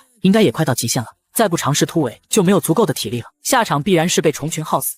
击匪停在一棵树上，快速调整呼吸，恢复体力，大喊：“我有一支致幻剂，等会儿我扔水里，制造一条安全通道，持续时间1到2秒，你们看准机会突围。”远远的传来林白树的大喊：“收到！”监考飞船上，总考官接通江石井的视频通话。江上将已经确定康卫一新发现红色甲壳虫基因中有部分虫族基因数据，不能排除其为虫族变种的可能。总考官神色凝重，鉴于虫族的巨大危害，我已经向学校报告，建议立刻结束考核，带回所有学生。江石井不置可否，只确认了一件事：我申请进行特别救援，是否允许？总考官沉默一瞬，江上将愿意帮忙，我们自然欢迎。可是康卫一无法外放精神力，言下之意，你大概帮不上什么忙，还是老实待着，别添乱了。江石井面无表情，我需要确保我命定向导的安全。他特意强调了命定向导4个字，都是哨兵。总考官完全明白这话的分量，只能同意。江石井立刻结束通话，起身离开。他没有要小型飞艇，而是打开飞船舱门，直接跳了下去。可怖的巨大水母在他身周隐隐显出一个轮廓。康卫一特殊磁场的强压，竟然无法阻止他精神力外放。江石井如同一枚出膛的亚音速导弹，撕碎空气，飞射出去。SSS 级哨兵的体能在大气层内完全碾压机械。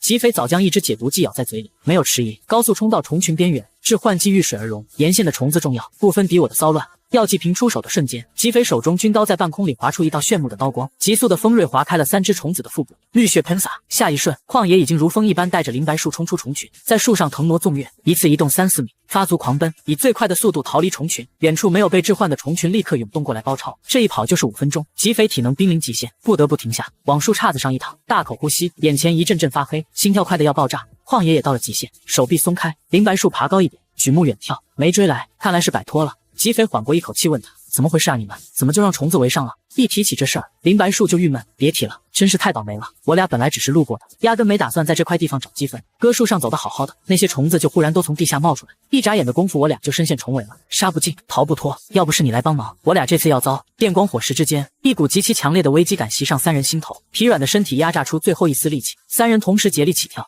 几乎就是在身体滞空的瞬间，刚刚存身的几棵树连同树下的土地一起消失在4道合拢的镰刀里，是巨虫的口气。跳起的力气已然用尽，精神力也无法外放，3人皆是身在半空无处借力，只能眼睁睁地看着自己即将落入那凝恶的口气中。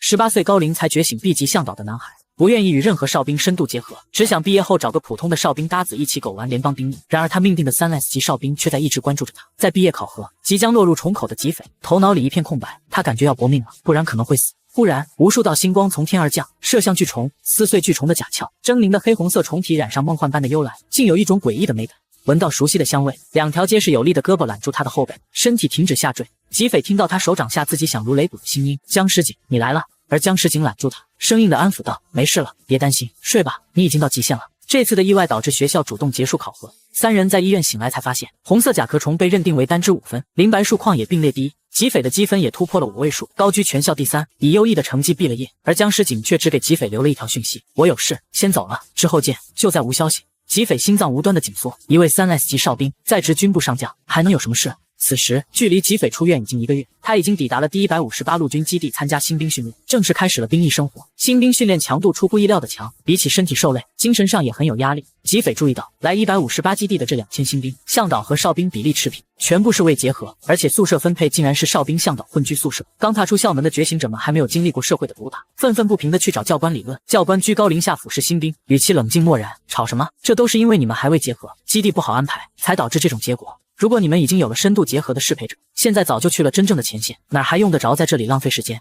一群吃奶的新兵，连适配者都找不到，还想成为合格的军人？教官丢下一个蔑视的眼神，转身走了。当晚，一间大宿舍挤了12个向导，6个哨兵，信息素彼此干扰影响，谁也没睡好。听说结合的哨兵和向导可以分配到双人宿舍，并且新兵训练期大大缩短，已经有人开始异动。击匪暗暗咬牙，无意义的繁重训练，恶劣的居住环境，只是在逼迫新兵们妥协让步，尽快结合，成为战场上优秀的耗材。击匪是属弹簧的，越是逼迫他就越不肯低头。新兵训练持续了1个月，这期间，单身新兵们迅速找到适配者，结合，离开。宿舍里慢慢变空，信息素干扰少了，击匪也渐渐适应了缺乏安全感的环境。但联邦的宽容是有限的。第2个月的训练开始后，某天晚饭前，刚刚结束训练的击匪被叫进办公室，凶神恶煞的教官和蔼可亲：“列兵击匪，为什么还找不到适配者？有什么困难？”击匪心里一紧，来了。教官也并不在乎他的回答，自顾自操作办公桌上的固定式光芒。你在校期间一直是 B 级低能向导，原本拟定要分配到后勤单位，你小子运气好，临毕业唤醒了精神体，才来了我们这儿，好好抓住机会。这是你的信息素适配相合性排序名单，做个参考，尽快找到适配者。教官充满压迫力的视线逼迫着击匪。吉斐不打算和教官对着干，无奈地看向屏幕，做出一副认真的模样。名单不长，排第1位的是江某某，相合性96%，其余的信息则是无查看权限。吉斐无语，继续看下去。排第2位的是吉哨兵路人甲，相合性69%，精神体转钩手水母，所属单位陆军173基地。后边还有2个 A 级哨兵，相合性一个61%霞水母，一个60.5%蓝环章鱼，堪堪踩着及格线。没完了是吧？我和你们有毒触手系到底什么仇什么怨？我上辈子是谁手？专杀触手系吗？教官看了都啧舌了，怪不得你在校期间没有结合呢。这是大库适配，所有适龄未结合的都会过一遍。这么大的基数，才出4个人，数值还这么低，倒是有个高的，就是保密性太高了，估计你也高攀不上。我联系173基地，你和这个第2名见一面，差不多就尽快结合吧。行了，你回去等通知。强制相亲来得很快，第2天下午的训练刚进行了一半，包括吉斐在内的几个觉醒者被教官叫出队列，带到了教官食堂。餐厅内一共30张桌子，可同时供60人相亲，暂时没位置的排队在门外等。吉斐等了10分钟，这期间2个 B 级向导满脸愤怒地推开门跑出来，一个 A 级向导满脸麻木地飘出来，3个 B 级哨兵神情狰狞五官扭曲地冲出来，只有一个 A 级哨像是牵着手出来，虽然脸色不太好看，看来不管在哪个世界，相亲都不是什么愉快的体验。列兵击匪，吉斐心里一紧，万分不情愿地踏进餐厅，根据智能服务机器人的指引，坐在了一张桌子旁，对面就是那个转钩手水母路人甲。吉斐不感兴趣地望了一眼，长得也就那样吧，真烦，希望快点结束。路人甲忽然释放出大量哨兵信息素，相合性只有69%，双方当然闻不到什么香味。这个步骤相当于自我介绍，觉醒者之间通过捕捉识别信息素来寻找适配者。按流程来说，吉斐也应该释放自己的向导信息素，但是吉斐不想，他浸泡在浓郁的哨兵信息素里，第一反应是抗拒和嫌恶。没等到向导信息素，路人甲有点疑惑，但不太在乎。我的精神体是强大的转钩手水母，能配得上我的向导很少，这段时间也见了一些，我都不满意。你的精神力强度还算可以，我们可以多接触试试。你和我的相合性虽然不高，但通过长时间接触是可以提高的，你不用担心这个。对了，我看你资料上是觉醒2年没有唤醒精神体是吧？那你精神疏导水平怎么样？我可是强 A 级，你可别拖我后腿。有些人升到今天是因为没遇见合适的，但是有些人纯粹是活该。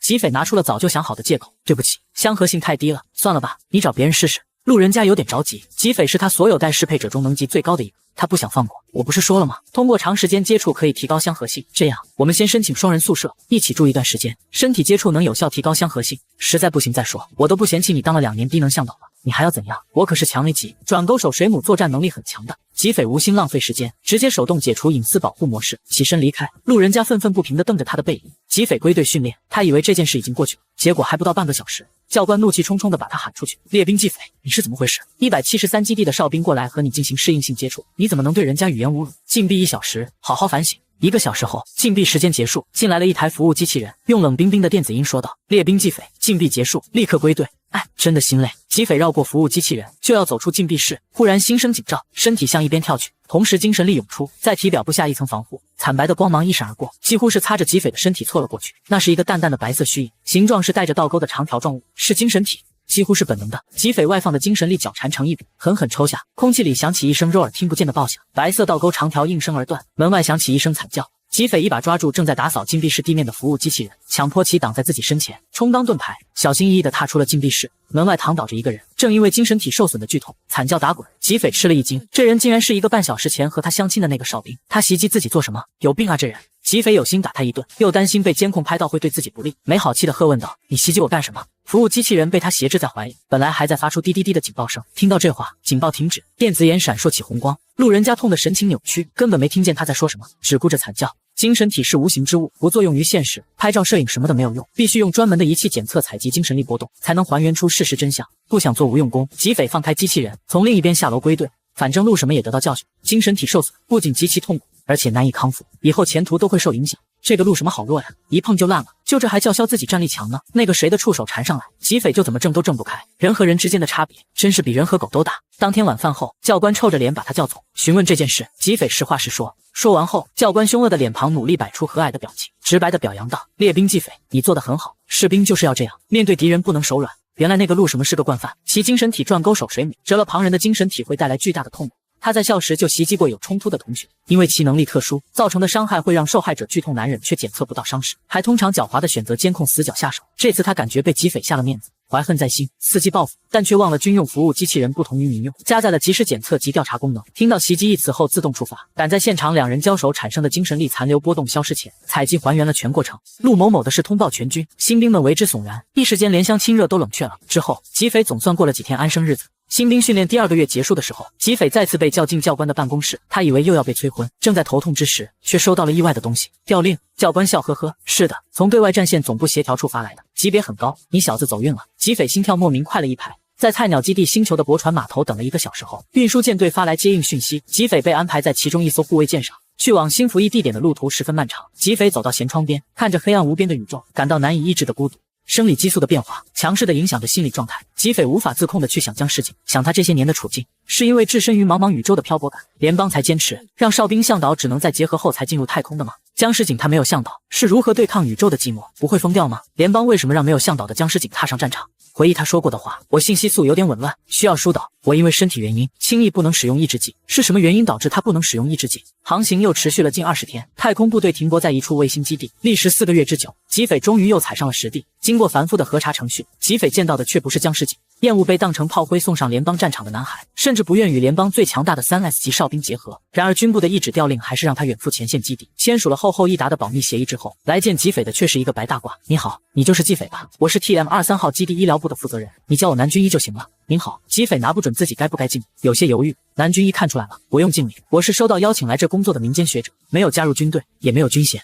吉斐闻言小小的吃了一惊，您是普通人吗？如果是觉醒者，即使是退役后从事学术工作，军部有需要，也肯定是会征召入军，而非邀请。是的，是不是有点惊讶？我一直从事于荷尔蒙方面的研究，18年前受邀来到这里。纪斐点点头，他有点茫然，不太懂2个人为什么会忽然开始聊天。南军一循循善诱，你不问我为什么要在这里工作吗？忽然想到某种可能，纪斐道：莫非您来这里的原因和我被调来这里的原因一样？您是来为我解释保密内容的？南军一嗯了一声，却没有回答，而是转了话题。你是向导，那你知道向导对哨兵的精神疏导和信息素安抚有什么区别和作用吗？聊天为什么这么奇怪？怎么又开始提问了？吉斐虽然纳闷，但还是老老实实回答。向导以信息素安抚哨兵，是从身体上调节哨兵的激素水平，治标不治本；精神疏导是以精神力探入哨兵精神图景，调节精神状态至健康，治本也治标。南军一轻轻点头，没错，这就是我们 TM23 基地医疗部费尽周折也要把你调来的原因。来，先签保密协议吧。南军一从白大褂里掏出一块手持式光脑，笑容可掬地对在吉斐眼前。怎么又要签保密协议啊？吉斐无奈地开始签名，这次倒是快，只签了10几份就结束了。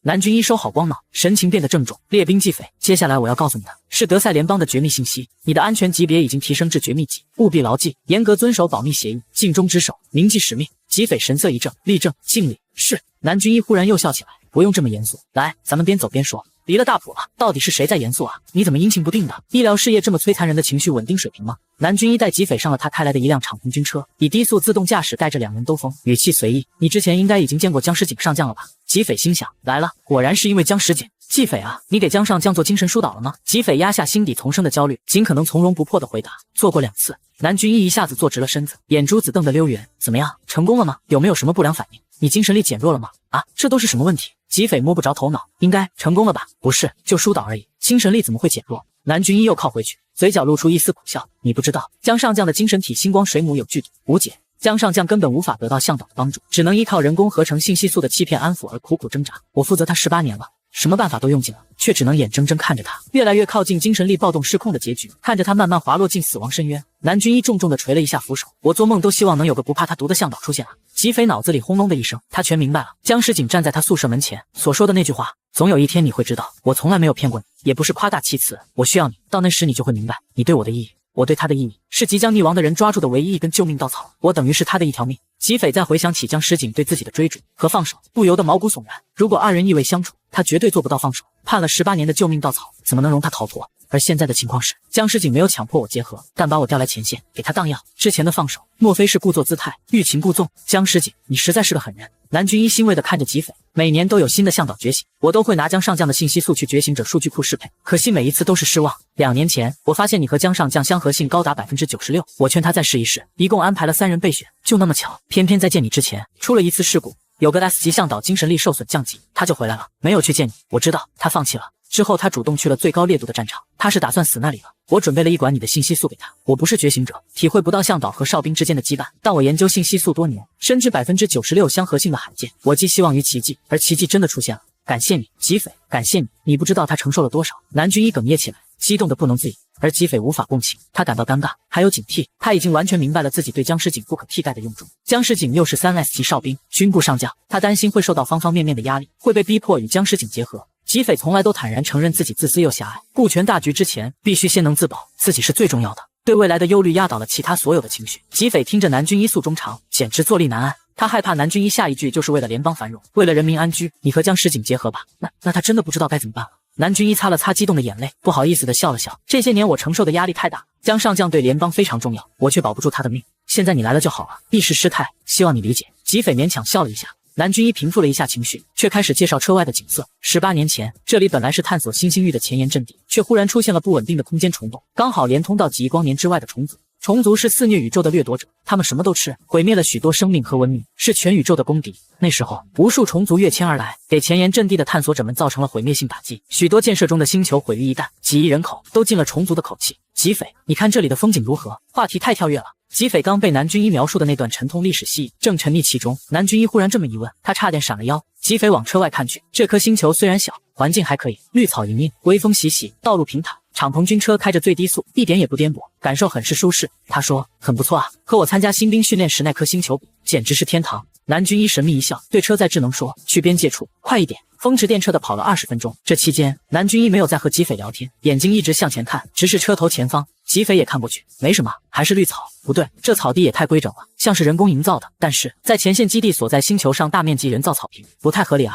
忽然，一片血色出现在视线尽头，吉斐猛地瞪大双眼，远处绿草渐渐稀疏，在绿色的边界外，土地竟然是一片血红。军车停下了，停在了绿色的这一边，前轮离着不远，就是血红色的泥土，那红色如此浓郁稠艳，光是这么看着，吉斐仿佛都能感知到它触感的黏腻，气味的腥臭。这时，吉斐猛地转头看向南军一，南军一看着那血色泥土，平静的道：“这颗星球也是被毁灭的前沿阵地之一，探索者的血肉和虫族的毒液混在一起，永久性污染了土地。虫族灾害遏制后，因为这里是直面虫族的第一线，为了能建立起 TM23 基地，联邦耗费了极大的人力物力，才让这颗被污染的星球上出现了一块绿洲，勉强恢复了一定程度的生态系统，让我们这些工作人员能驻守在这里。吉斐，你看那儿。”你看那颗星球，原本是我们脚下这颗星球的双胞胎姐妹，她们是一对双子星。吉斐抬头去看那颗星星，那是一颗黑色的星球，隐约发红，看起来很大，应该离得不远。不出所料，也是被毁灭的状态。吉斐皱眉，他察觉到一点不对劲，遂将视觉提升到极限，凝神去看，一股强烈的恐惧从头到脚灌透了吉斐。那颗星球只剩下一半了，另一半是一只星球那么大的黑红色甲虫，静静地趴在星球的伤口上，数不清的庞大节肢抱住了残存的半颗星球。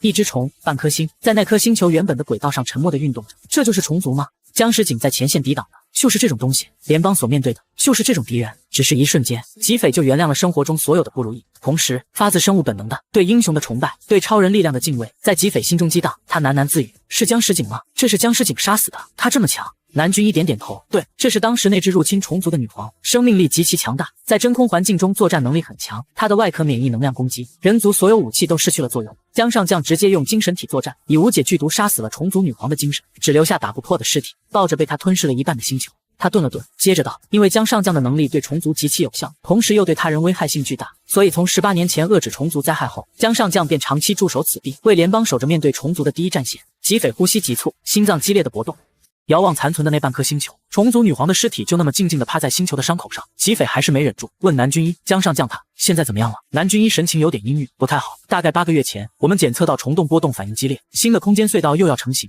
江上将紧急回防，从灵顿星系康回星一路跃迁赶回来，立刻就进入了太空战场。昨天才回来，精神力已经出现暴动频率，现在还在隔离室里。吉斐的心态已然改变，所以主动表态，要我去给他疏导吗？南军一摆手，不行，这个状态的3S 级哨兵失控风险很高，现在不能刺激他，得等他自己平复一些，才能安排你去治疗。吉斐有点担心，但还是要遵循专业人士及上级领导的指令。南军一指挥军车往回开，我们回基地，先安排你住下来。TM23 人员不多，房间宽裕，大家都是单人间，不过水资源比较珍贵，喝可以，没法洗澡，没问题吧？吉斐干脆点头，没问题，清洁也挺方便的，我在新兵训练还有来的路上都是这么过来的。南军一笑道：那就好，咱们这儿虽然物质条件不太好，但是人少，人际关系简单，除了战时，其他时候挺悠闲的，以后日子久了你就知道了。把吉斐送回基地，交代了一些相关的注意事项。南军一转身就要走，吉斐喊住他，终于问了一个安娜心中多时的问题：南军一，我和江上将相合性96%，军部是不是很希望我和他结合？南军一虽然是个不怎么和人打交道的学术宅，好歹也多吃几年闲盐，他看出了吉斐的担忧。你放心，军部的确希望你们结合，但绝不会使用强迫的手段。江上将非常遵守规则，之前你在康回星上学，身为学生不受军部指派，所以他请假去见你，你拒绝后他就回来了。等到你正式参军入伍后，也是由我牵头 TM23 基地医疗部提出正式的书面申请，经过了层层符合程序的手续后，才把你调来这边的，一切流程都是合法的。吉斐真的惊了，把我调来不是江诗景要求的。南军一摇头否认，这真是太稀奇了，世界上竟然真的有江诗景这样遵纪守法、尊重他人意愿的上位者，联邦也没给他安排点特权。南军一微微一笑，3S 级觉醒者，无论哪一个都等同于人间凶器，在实力方面，他们和其他人是绝对不可能平等，但其本身人数又很少，因此联邦绝不支持强尊弱卑那一套，以免社会失衡。江上将愿意守规矩，对所有人都有好处。放心吧。吉斐站在宿舍门前，注视着他的背影。南军一话里的意思，他听懂了。联邦不愿意失去江诗景，但更不愿意冒破坏规则的风险。须知道，底线这种东西是会一推再推的。如果不想让3S 级觉醒者依仗自身强大搅乱现行社会秩序，那就不能开这个口子。只要江诗景自己不逼他，没有人会越过江诗景来逼他。然而3天过去了，吉斐原以为能很快见到江诗景，却不料南军一直没有通知他去做精神疏导。吉斐忍不住敲开医疗部办公室的门，南军一也正在为此焦虑。江上将一直处在失控边缘，这样下去他就危险了。吉斐心中一惊，脑海里迅速闪过星轨上那颗虫爆星球，顿时下定决心，主动请缨。南军一口否决，不行，你们之间级别差距太大，而且他还濒临失控，精神疏导太危险了。如果你出了什么问题，恐怕江上将无法再找到一个合适的向导。那么我亲自去进行信息素安抚呢？提取后信息素和本人及时分泌信息素还是有区别的。南军一犹豫了半天，还是同意了。我送你过去，注意安全。隔离室，一间整体由特种合金打造的全封闭房间，只能用对讲机沟通内外。南军一打开对讲机，想跟江诗景汇报一下，那边却没有反应。他顿时急了，怎么回事？跟在后边的吉斐心跳一乱，毫不犹豫，收敛在体内的精神力瞬间外放，如同潮水般涌向隔离室，却被隔离室的材质挡住了。南军一立刻在手持式光脑上操作几下，墙壁上自动推出来方形换气孔，吉斐精神力控制成细丝，顺着小方孔延伸进去。黑暗无光的隔离室内，江诗景坐在地上，垂着头，怀里抱着吉斐的学生制服。制服上的味道已经很淡了，但他嗅觉很好，还能闻到。巨大的黑色水母悬浮在他头顶，无数黑色触手挤挤挨挨，争抢着碰触吉斐制服的位置。他自14岁踏上战场，多数时间是在太空，对世界的认知太少了，记忆里那寥寥几种香气，哪一个都不像吉斐。他漠然地想着有关吉斐的一切，对自己即将到来的结局并不那么感兴趣。突然，江诗景抬头，不对，香气越来越清晰了，这不是制服上残留的香味，是从外界来的补充。即使在即将失控的躁乱时刻，他还是敏感地捕捉到了吉斐的信息素。黑色水母的触手都扬起来，试图钻进换气孔，去接近那个渴望的存在。吉斐，是你来了吗？几乎是一瞬间，心底喷薄出无法压抑的强烈渴望。黑色水母随心而动，撞在封闭的出口处。南军一惊恐地后退一步，手已经摸上报警按钮。这时候，吉斐的精神力丝线终于绕完了7扭8折的通风管，钻进了隔离室内。看到江诗景紧抱着他毕业后没找到的学院制服，震惊的同时漫出一丝丝心疼。那么强大的江诗景，濒临失控的危险时刻，却只能从一件自己不要了的衣服上索取安慰。他是个英雄，为联邦战斗至将死。我手里捏着他的救命药，却不愿意给他。吉斐下定决心，果断张开精神图景里曾经紧紧关闭的蚌壳。静谧的海下仿佛刮起了旋风，他精神力暴涨而出，顺着那道精神力丝线探明的通道一路狂飙，涌进换气孔。江诗景似有所觉，吉斐的精神力毫无阻碍地扑进入他的精神图景，冲进狂暴的黑色海洋。江诗景浑身一抖，暴躁砸门的黑色水母立刻反身扑回来，改变了形态，化为黑色水流，通过那个换气孔融进吉斐的精神力流。下一瞬，黑色水流冲进吉斐的精神图景，包裹住张开的珍珠蚌。吉斐浑身一颤，差点软倒在地上。他倚靠着墙壁，勉强支撑。南军一是普通人，看不到精神力，他不知道江诗景的精神力流顺着换气孔通道链接了吉斐，但他能听到隔离室里砸门的动静已经消失，也能看到吉斐不正常的反应。茫然道：“怎么了？”吉斐咬着牙笑了一下：“没事。”么的，怎么感觉被套路了？第一次深层疏导的冲击，强烈的完全出乎吉斐的预料。隔离室外，吉斐腿软的站不住，贴着墙滑坐到地上，不住的喘息。而隔离室内的江诗景，把脸埋进那件吉斐的制服里，整个人蜷缩着趴伏在地，喉咙里溢出压抑的嘶吼。南军一出于生物趋利避害的本能，已经躲到离着5米远的闸门外部，像一只警惕的土拨鼠，探头探脑。吉斐虽然已经是强 A 级，可江诗景却是3S 级，得益于两人悬殊的等级差，这场让吉斐感觉有点难堪的深层疏导没有持续太久，就因为吉斐精神力耗尽而终止。隔着一道墙，吉斐累得手脚发软，眼前发黑。江诗景急得挠墙，不得门而出。南军一小心翼翼地凑近吉斐：“你怎么样了？”吉斐好容易缓过一口气，有点脱力：“麻烦您扶我一把。”南军一立刻过去搀扶吉斐，他不傻，没看见过程，但猜到了结局。我让机器人送你回宿舍，你好好休息。现在被榨干的吉斐在想到江诗景，什么对英雄的崇拜啊、心疼啊，全没有了，只剩下恨得牙痒痒。如果江诗景出现在他面前，他非得咬死他不可。吉斐走后，隔离室，南军一启用了新的对讲机，终于和江诗景通上话了。他激动又期待：“江上将，你现在感觉怎么样？可以做测试吗？”隔离室内，江诗景已经从深层疏导过程中被向导中途甩开的强烈落差感中清醒过来。我很好，精神图景已经平静。检测仪运转了一会儿，电子音清脆的播报道：“检测结果为 B 级危险状态。”太好了，终于降到1级危险了。这几年你的测试结果最好的一次也是2级危险，不愧是香河96%的向导，你有救了江上将。不同于南军一的激动，江诗景始终沉默着，没有任何回应。南军一早就习惯了江上将的冷漠，自顾自激动又惋惜。可惜吉斐的等级太低了。江诗景终于有了反应，他取下头盔放回隐藏空间，问南军一：“吉斐来基地了？”话是问句，语气却很肯定。南军一自傲道：“是啊，我一直关注着今年的新兵名单，吉斐的名字一出现，就赶紧申请调派。”幸好如此，不然你这次就危险了。新兵基地离这儿距离实在太远了。江石景又沉默了，挽住破制服的胳膊，下意识往怀里缩了缩。南军一心情很好，江上将，既然好转到一级危险了，我就把你放出来吧。一边说着，他一边捧起光脑，就要开启隔离室入口的闸门。江石景却忽然阻止道：“别开门，让我先想想。”南军一愣，怎么了上将？来了来了，落跑向导他来了。此时的江石景独自坐在黑暗里，觉得茫然又混乱。吉匪的向导素还不曾完全散去，每当他越想靠近吉匪，吉匪就越想逃走。这次会不会也跟之前一样？一想到可能要见到一个百般抗拒自己的向导，他不由得紧紧搂住那件破制服，有点害怕走出隔离室。他极少有这样瞻前顾后脆弱的时候，却不知道吉匪对他的担忧和心软早就超过了当初绝不结合的决心。而另一边醒来的吉匪，既怕江石景杀到宿舍来堵他，又怕南军一来告诉他江石景的情况没有好转，紧张又焦灼的心情足足维持了3天，根本没有人找上门。这下吉匪不淡定了，他主动前往医疗部，打算问问南军一江石景现在是怎么个情况，顺便看看能不能弄到抑制剂。他实在是有点控制不好情绪，希望借助外力恢复冷静。南军一不在办公室，但有其他职员在。吉匪顺利拿到并注射了抑制剂，那些起起伏伏的情绪霎间消失。吉匪终于能分析出自己之前那种不对劲的原因，因为深层疏导，真是好险。之前情丝浮动那几天，如果江石景再次提出结合，他可能就答应了。南军一推开办公室门进来，看见纪匪在，就问了句：“江上将离开隔离室后一直拒绝接受治疗，他现在情况怎么样？找你做疏导了吗？”纪匪平静地回答道：“没有，他没有找过我。”南军一顿时眉头紧锁，长吁短叹：“这可怎么办呀？马上就要上战场了，江上将他这是怎么了？为什么不接受治疗？”纪匪静如死水的心湖泛起涟漪，江上将现在情况还不稳定呢，怎么又要上战场？太空战场那里空间波动又剧烈了，并且达到了前所未有的峰值，这次恐怕会开辟出大型虫洞，虫族的进攻力度应该也会增强。江上将今天就要出发到太空战场守着，准备迎敌。他没有再找你疏导，那现在应该还是一级危险状态。纪匪沉默一瞬，江上将出征 TM23 基地不派人跟着吗？南军一摇头，江上将的精神力携带无解剧毒，所以一直是独自出战的。不过如果你愿意去的话，可以打个申请报告上来，我给你批准。南军一两眼放光，期待地看着纪匪。纪匪沉默，他不回答，南军一也就明白了，眼中的期待暗淡了。也是，你才只有强 A 级、3S 级哨兵的战场，对你来说实在太过分。联邦也不提倡跨级别作战，江上将出征的这段时间，你就在基地待命吧，没事干就到医疗部学习。纪匪点头，转身往宿舍走。他冷漠地想，医疗部属于特殊兵种，直面战场的可能性很小，倒是个狗兵役的好地方。听南军一的意思，这次战争规模小不了，江石景得在太空里待上不短的时间。他忽然站住了，下意识抬头去找那颗虫尸星球，没有看到，但他知道虫尸星球就在宇宙之中。纪匪猛地转身，冲进医疗部，拉住南军一，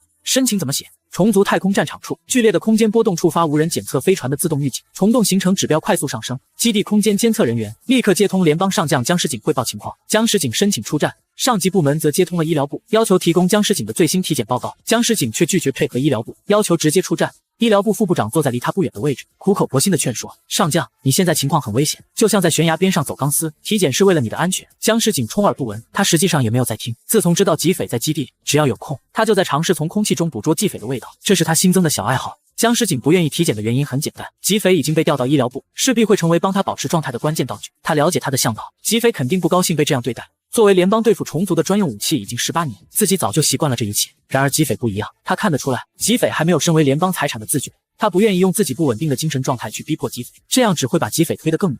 江石景仔细嗅了一会儿，空气里没有纪匪的味道，只有乱七八糟的气味。心情低落，不小心放出了哨兵素。一直在旁边喋喋不休劝说他的副部长蹭的一下跳起来，迅速逃到门口，就要躲出去，差点和正准备进门的南军一撞了个跟头。副部长身为1级向导，积年老兵，体术修炼没落下过，从南军一和门框子的缝隙间溜了出去，快速逃跑。南军一闻不到信息素，有些茫然，还来不及告诉江石景好消息，就被光脑讯息声打断。上级部门批准江石景直接出战。江石景无心再听南军一唠叨，他站起身，直接从窗户翻了出去，身后隐约传来南军一的声音：“申请一同。”江石景没有理会，大步走向基地最后方的停机坪。然而看到一个熟悉至极的身影站在自己飞船旁时，江石景不淡定了。这时南军一踩着电动滑板车追上来：“江上将，你别急啊，我有个好消息告诉你，纪匪主动申请和你一同出战。”江石景耳朵一动，难以置信的狂喜激荡心头。远处那个人也听到了，转身看过来，果然是纪匪。他面无表情，没有厌恶，没有抗拒，没有不情愿，那就等于他乐意。江石景瞬间跃出，只是一眨眼，已经把纪匪紧紧勒进怀里，银发脑袋埋进他的颈窝，深深的吸气，深层疏导激起被强行压下的渴望。此时卷土重来，江石景心情激荡，哨兵素严密地包裹住纪匪，难以抑制地咬住纪匪的脖子。这一系列动作进行得极快，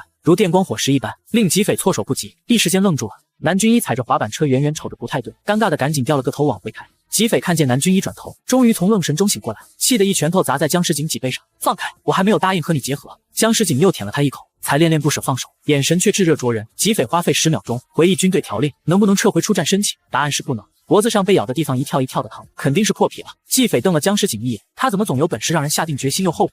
江诗景的私人飞船对2个人来说足够大，但对于太空战场就有些不够看。吉斐甚至没看到哪里有武器，直到飞船落入一颗黑色小星球，智能小猿提示江上将，休息室已经与机甲合体。吉斐目瞪口呆，靠，原来私人飞船仅仅是机甲的休息室，这颗小星球才是江诗景的机甲，玩得这么大的吗？江诗景忽然看向吉斐，冰山帅脸轻微的扭曲了几下，他大部分时候都面无表情，偶尔想做什么表情就很像抽搐。吉斐觉得他是一个人在太空待得太久，面部肌肉退化了，你有话就直说。江诗景柔声提示吉斐，战场离这里有将近10光时的距离，我们要跃迁了。我还当是什么事吗？不就空间跃迁吗？吉斐无所谓，可以啊，我没关系。江诗景忽然露出一丝笑容，他张开双臂把吉斐搂进怀里。吉斐急了，我警告你，再敢对我动手动脚！蓝白色水母忽然巨现而出，巨大的身体填满整间舱室，无数触手缠绕在2人身上，把吉斐江诗景裹在其中。喂，你干什么？如果不是被报警，吉斐肯定要跳起来，但他没来得及表示不满，一种怪异的挤压感忽然笼罩全身，身躯仿佛还在原地，脏腑却失了重，一半血上冲，一半血下沉，眼前仿佛出现幻觉，纷乱的色彩斑斓扭曲，吉斐瞬间失去了对空间和时间的感知，模糊的世界里什么也看不清。江诗景的体温和手臂变得明显且重要，这感觉没有持续多久，忽然又消失了。吉斐眼前仍然是乱糟糟的彩色，耳边传来忽大忽小的声音，什么也听不清。吉斐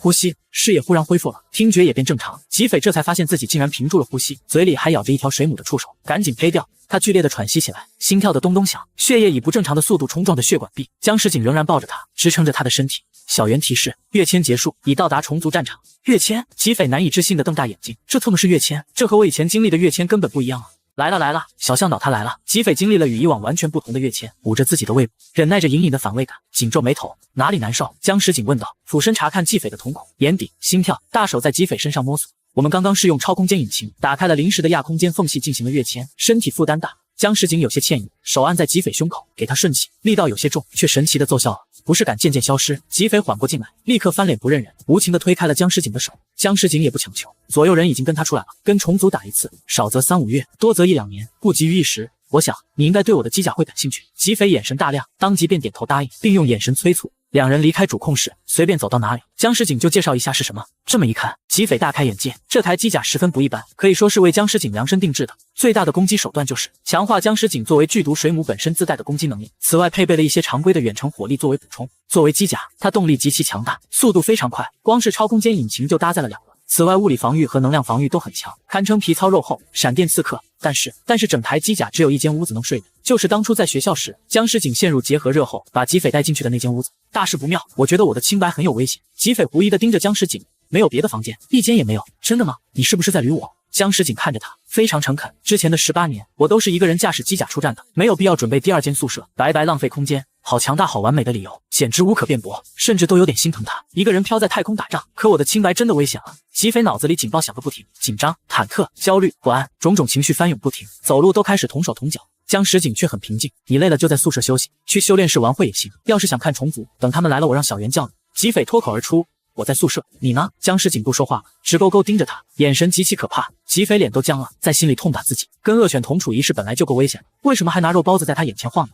好在江诗景盯了一会儿，移开了目光，不动声色。我不用，你住。吉斐低下头，偷偷大喘一口气，再不敢说话。上将，小袁忽然出声，虫洞稳定了。吉斐猛地抬头看向江诗景，虫洞稳定了，虫族要来了。江诗景看了吉斐一眼，忽然贴过来，凑在他耳边，别怕，我杀过很多虫族了，没什么的。吉斐退开一步，瞪他一眼，说话就说话，凑这么近做什么？其实吉斐知道，既然跟江诗景一同上了战场，就得给他深层疏导，但深层疏导和永久结合完全是2回事。只要能做通江诗景的工作，两人就可以保持纯洁的战友关系。于私，他不必与江诗景结合；于公，江诗景状态稳定，活得好好的，对联邦没有损失。接下来唯一的问题就是说服江诗景配合。吉斐又紧张又严肃，先给小作文起个头。江诗景，我不会和你结合，但是我会竭尽全力履行向导的工作职责，我不会让你死的。江诗景凝视着他，忽然笑起来，那笑容和以往所有的都不同。我会对军部说，是我暂时不想结合，想再等等看有没有更合适的向导。江诗景配合的简直像有阴谋。吉斐有些迟疑，真的？你是不是想捋我？想到江诗景这18年走过来的日子，